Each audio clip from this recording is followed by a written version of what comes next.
Pour la première fois en Tunisie, une vague d'arrestations. 4 personnalités du monde des affaires ont été arrêtées pour atteinte à la sûreté de l'État et corruption, selon la déclaration d'un haut responsable aux agences de presse sous couvert d'anonymat.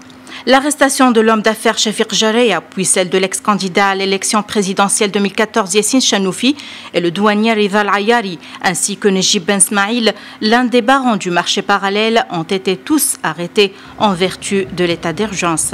Il s'agit d'une déclaration de guerre contre la corruption. Ça ne peut être que positif pour les Tunisiens, pour rassurer les Tunisiens, pour rassurer les investisseurs, pour rassurer aussi le climat des affaires et l'économie tunisienne. Nous l'encourageons à aller plus loin. Après cette vague d'arrestations, le chef du gouvernement Youssef Chahed a déclaré qu'il n'y a pas d'alternative dans la guerre contre la corruption.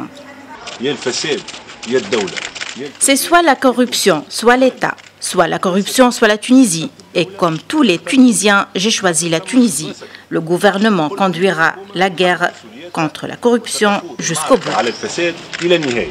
D'autres arrestations sont attendues dans les jours et les heures qui viennent dans le cadre de cette affaire, sachant que c'est le premier gouvernement de l'après-révolution qui a tenu ses promesses pour la lutte contre la corruption. La guerre contre les lobbies mafieux vient de commencer en Tunisie avec des arrestations assez spectaculaires. Le gouvernement, selon Youssef Chahed, prend ses responsabilités et conduira cette guerre jusqu'au bout. Najwa Bécha, Médien TV, Tunis.